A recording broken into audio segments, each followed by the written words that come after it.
So for this project, I first removed two pieces of trim that are on the roof. The exposed bolts are quarter 28, not quarter 20, which is very common. The most challenging part of this project is ordering the correct amount of quarter 28 hardware and even figuring out where you can order it from for a fair price. I do recommend ordering a bit more than you think you'll need.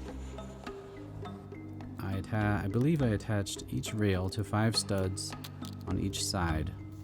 The studs in the back have 2 risers or extensions each, so that makes 7 quarter 28 1-inch coupling nuts per side. It's a lot easier to just order the parts you'll need online, as I was unable to come across enough of what I needed at a decent price locally. A heavy rubber floor mat was used to make the cushion or offset blocks for the rails. That's the black pad looking things you see. They're about 5/8 of an inch thick, and that floor mat probably weighs 60 pounds when it was whole.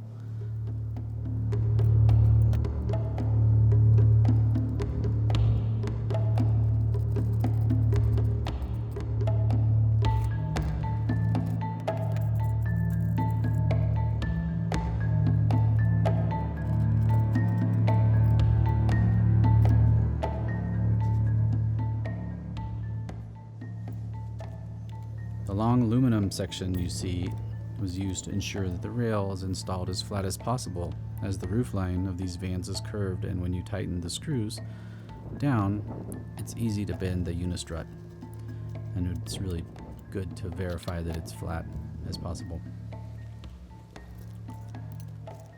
It's very important not to over tighten anything on these studs, as they are welded onto the body and you wouldn't want to shear them off.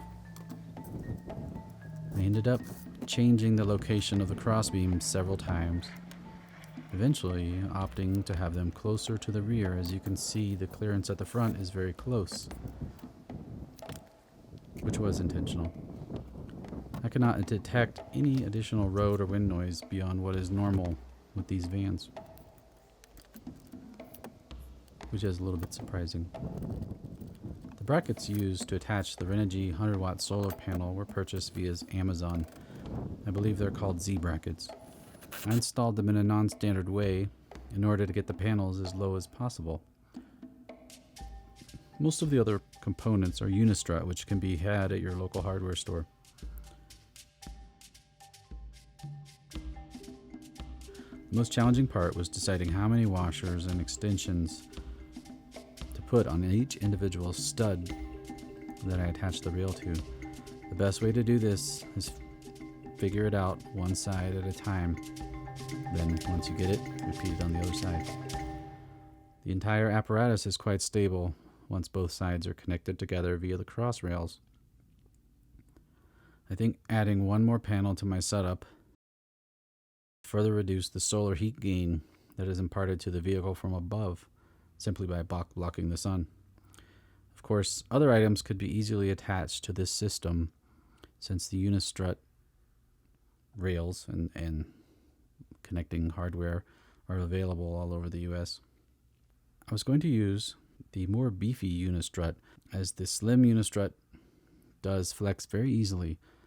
In the end, I wanted a lower profile setup and figured out how to shim the unistrut to keep it flat. If your two side rails seem slightly not parallel to the ground, don't worry. Once you add the cross rails, things will straighten up.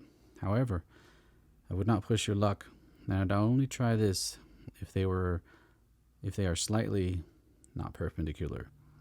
If they're too far out of alignment, then you may need to readjust things before you proceed. And if you overdo it, you may rip the welds right off of the body.